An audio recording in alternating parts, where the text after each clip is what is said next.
Við erum komin í viku 8 í Webfortune 1 2025 og það er námsefni sem byrjaði í seinstu viku sem er svona JavaScript. Við förum á fullt flug með það í dag en ætla að byrja á því að fara aðeins yfir lokaprófið og Hópurinn 1 og taka svo aðeins Git og GitHub og pull requestur og fara svo að skoða JavaScript út frá verkefni 7. En til að byrja með þá erum við komin með prótablan var birt í seinustu viku. Þannig ef við förum og skoðum hana hérna, ef við förum hérna þá er prótablan hér og það er að fara hérna lokapróf haustmisteris 2025 og þá finnum við okkur hérna einhvers staðar Webfortune 1 staðpróf í Inspera, það er þetta merki hérna. Þannig að það er föstudaginn 5. desember frá 12:30 til 12:30. Þannig að þetta er 3 tíma próf í grunninn og þau sem eru með lengri tíma fá bara lengri tíma en þetta verður á staðnum í tölvuveri á ykkar tölvu eða í lánstölvu frá skólanum eins og þið eru sem að fara að taka í miðmiðserisprófi núna í vikunni eða næstu.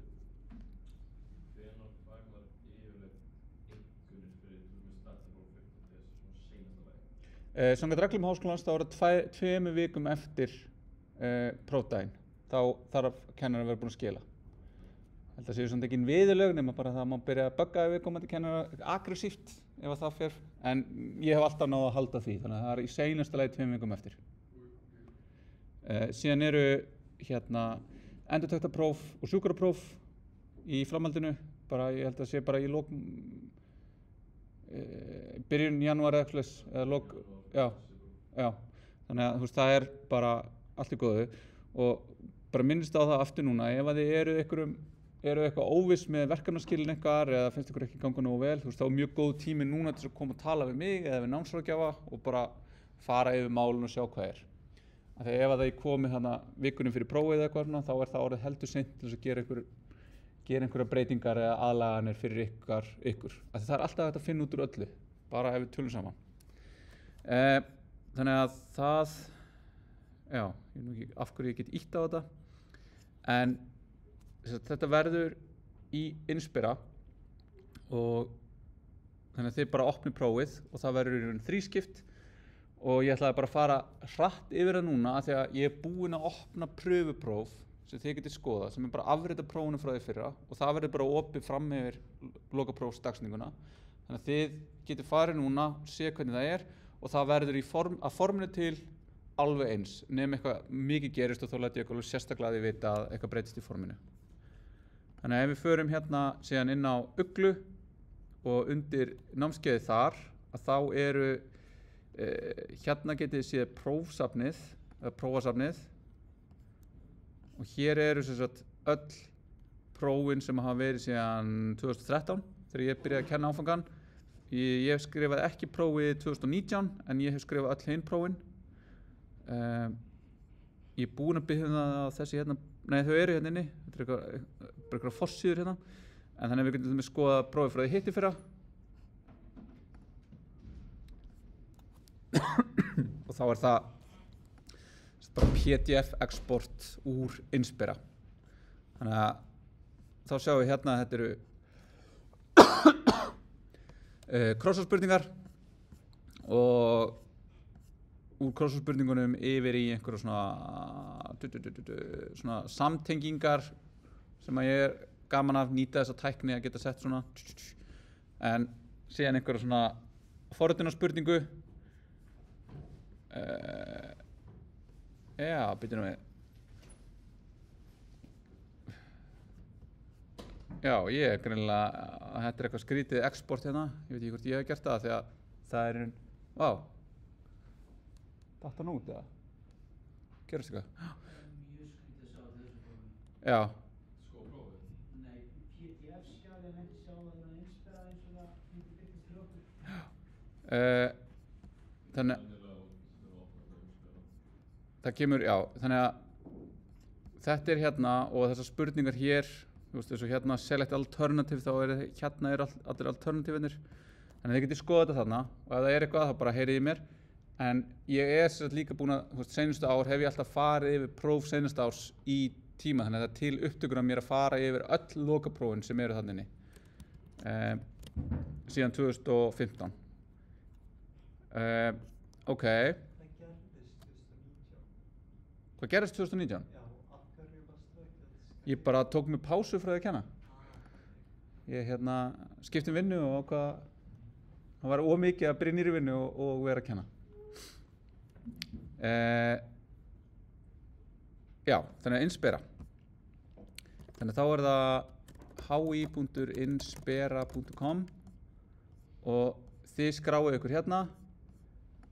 Ég skrái mig hér inn bara sem kennari og þá sé ég aðeins meira en ég fæ prófin og hér er prófið. Þið sjáu þetta ekki, þið sjáu í raun bara það sem kemur þegar að ég fer inn í þetta hérna. Þannig þá er bara eitthvað svona forsíða og svo er þetta bara koma einhverju síðum. Þetta hefur verið þannig að þetta hefur verið heimapróf og þá var eitthvað svona bara svona heiðursmanna samkomulag sem var að þú veist þetta er samkennt próf, þið svindlið ekki og eitthvað svona. En núna vegna breytinga á því hvernig deildin er að halda próf, þá eru öll próf núna staðpróf. Þannig að þið mætið og þið takið prófið í læstum Inspera browser á ykkar vél. Þið verðið að vera búin að setja það upp eins og þið verðið búin að gera það á fyrir miðmyrsprófi sem að þið eru að fara í núna mörg. Ef ekki, þá bara hafið þið samband við mig og við tölum aftur þetta þegar nær dregur. Eða þið getið fengið lána svona Chromebook vél eða þið getið tekið prófið á tölvu í tölvuverinu. Já. Já, það þarf að sækja það sérstaklega einhverja daga fyrir prófið. Bara hjá Von held ég, bara hjá verkfræði og náttúrufræðideild sko. Ég skal... Jú, það hlýtur að vera eitthvað svona komið einhver rafrænt einna, en ég skal bara finna og senda sækja Chromebook. Ok, og svo byrja bara prófið og það er, þú veist, hérna er þetta bara, eru þetta hérna krossaspurningar og ég ætla ekki að fara neitt yfir þetta en þú veist, það er svona, ég er alveg með stíl í því að semja krossaspurningar eins og hérna kemur það svona, þú veist, þetta er eitt rétt svar og svo er það variásunir á því og yfirleitt er þetta að nota útilokunar aðferð til þess að komast í gegnum þetta. En svo er bara 14 til 16 eitthvað á því bili hérna spurningar, krossaspurningar og svo kemur svona einhver samtengingar, hugtök og þá getið þið... Jú, þetta sko, krossaspurningarnar eru svona, hverju vikublaði eru lykilhugtök. Krossaspurningarnar eru svona 90% úr þeim lykilhugtökum sem eru öll skilgreindir á GitHub, þannig að þið ættu að geta, þú veist, ef þið farið við þann lista ættu þið bara að vera rock solid með þetta og þú veist, þetta er í raun bara svona, þú veist, verið að prófa á því, svona einhverjum hugtakapælingar og einhverju tilfellum að, þú veist, hugsa sig í gegnum kóða, það var eitthvað dæmi hérna sem að það er eins og hérna, hér keyrir einhver kóði, hvað gerist þegar þetta er. Þannig að þetta er eitthvað sem að við erum svo sem að fara í, þannig að þið vitið ekki hvað þetta er núna, en við munum vita þetta eftir svona 4 vikur. Já, svo erum við með þessar samtengingar og svo fer þetta yfir í eitthvað svona forritunar spurningar. Þá fáið þið 5 spurningar og veljið 4 af þeim til þess að svara. Þá þurfum við að velja hérna, ég ætla að velja þessa spurningu og svo svarið þið henni. Og þá í þessar spurningu hérna er þetta eitthvað Flexbox og boxmódelið. Þannig að þið fáið eitthvað HTML hérna og svo bara er eitthvað hérna bæta við og þá kemur eitthvað og bætaði við hvaða selektor. þetta er eitthvað öðruvísi. Það er alltaf einhverja uppfærslur á Inspira því að sko, þessi spurning átti að vera þannig að þessi hérna gaur átti að vera fastur, þannig að ég gæti skrollað þetta og haft þetta hérna sem independent scroll af þessu, en ég veit ekki af hverju þetta er búið að breytast síðan í fyrra. Þú veist, ég get breytt þessu hérna og svo er bara, já, einhverjum spurningar sem að þið, þú veist, veljið, skrifið eitthvað inn, eitthvað svona. Ok, svo næsta, þá er þetta aftur bara einhver forritunarspurning. Hérna er þetta að gagnrýna JavaScript-kóða og reyna að finna í raun að minnsta kosti 4 atriði sem bæta mætti miðað við námsefni hausins.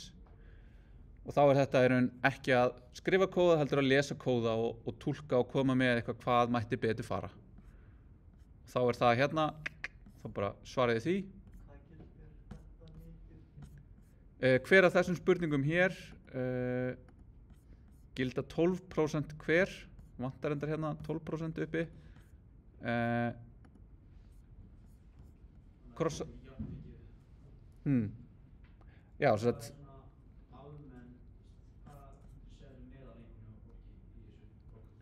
lokaprófinu, bara svona 7,7 held ég að sé frekar consistent senstu ár.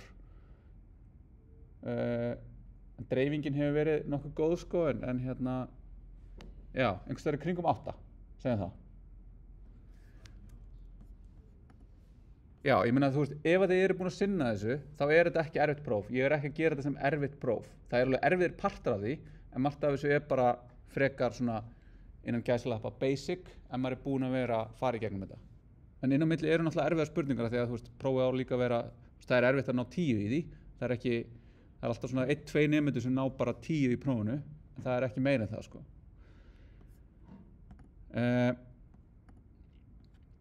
Þannig það er sama hérna.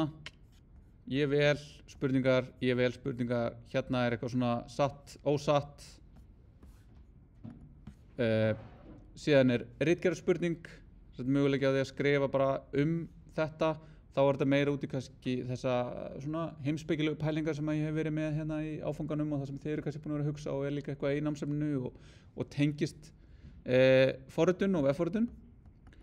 Og síðan er spurning sem er alltaf og verður líka núna sem er svona einhver mjög opin spurning bara hey, það á að gera X sem er eitthvað vefforrit eða einhver vefur. Hvernig myndu þið gera það? Og það er alltaf bara eitthvað, hvernig myndu þið skipuleggja vinnuna? Hvaða tækni myndu þið nota? Hvernig myndu þið tala við viðskiptavinin eða hönnuðin eða eitthvað svona?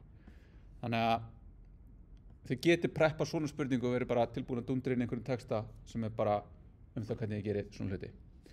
En ég ætla ekki að fara yfir þetta meira núna af því að þið bara hafið núna aðgang að þessu, þannig að þið getið farið inn á hi.inspira.com, opna pröfuprófið og bara dunda við að svara þið núna eða eftir viku eða bara rétt fyrir lokapróf. En í seinustu vikunni eða næst seinustu vikunni, 10. og 17. nóvember, mun ég fara yfir prófið.